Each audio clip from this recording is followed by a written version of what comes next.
මේ සිරුරනට තේින්නේ මානව දිස්ත්‍රික්කයේ උඩුදුපු ප්‍රාදේශීය කොටසේ අලුගල කියන ග්‍රාම සේවා වශයෙන් ඔස්දල්ට කලුගල කියන කොටසේ නායකයෙක් කොටස තමයි තියෙන්නේ. ඊට පල්ලෙන් අර තියෙන්නේ සම්පූර්ණයක් කියලා උඩාරිය කන්නේ හරි ඉස්සර ගෙවල් දෙකක් තිබුණා. මේ ගෙවල් දෙකම යටපත් ජීවිතාන්නේ මොකද නැහැ.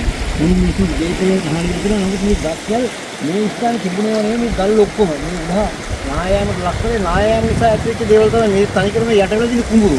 මිනිස්සුගේ එදිරිදා ජීවිතේ කරගත්ත කුඹුරු වගක් නිසානේ ඔක්කොම යටවෙලා තියෙන්නේ.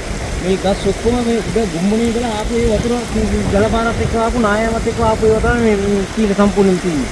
ඉතින් මේ ගොඩාරියක් කුඹුරු මේ යටවත් වෙලා විනාශෙලා තියෙන මේ උඩුම්බුරු ප්‍රාදේශීය කොටසේ මේ දරුණුම නායෑම ලක්ෂිත කොටස තමයි මේ තියෙන්නේ. තේන්නේ කලුගලට පේන යහංගලේ බස්නාහිර පැත්ත. ඒකට බස්නාහිර පැත්ත එහා පැත්තට තියෙන උඩත්ව පැත්ත.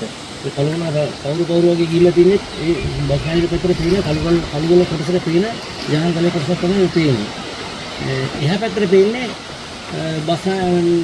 උතුරු පැත්තට පේන්නේ උඩත්ව පැත්ත.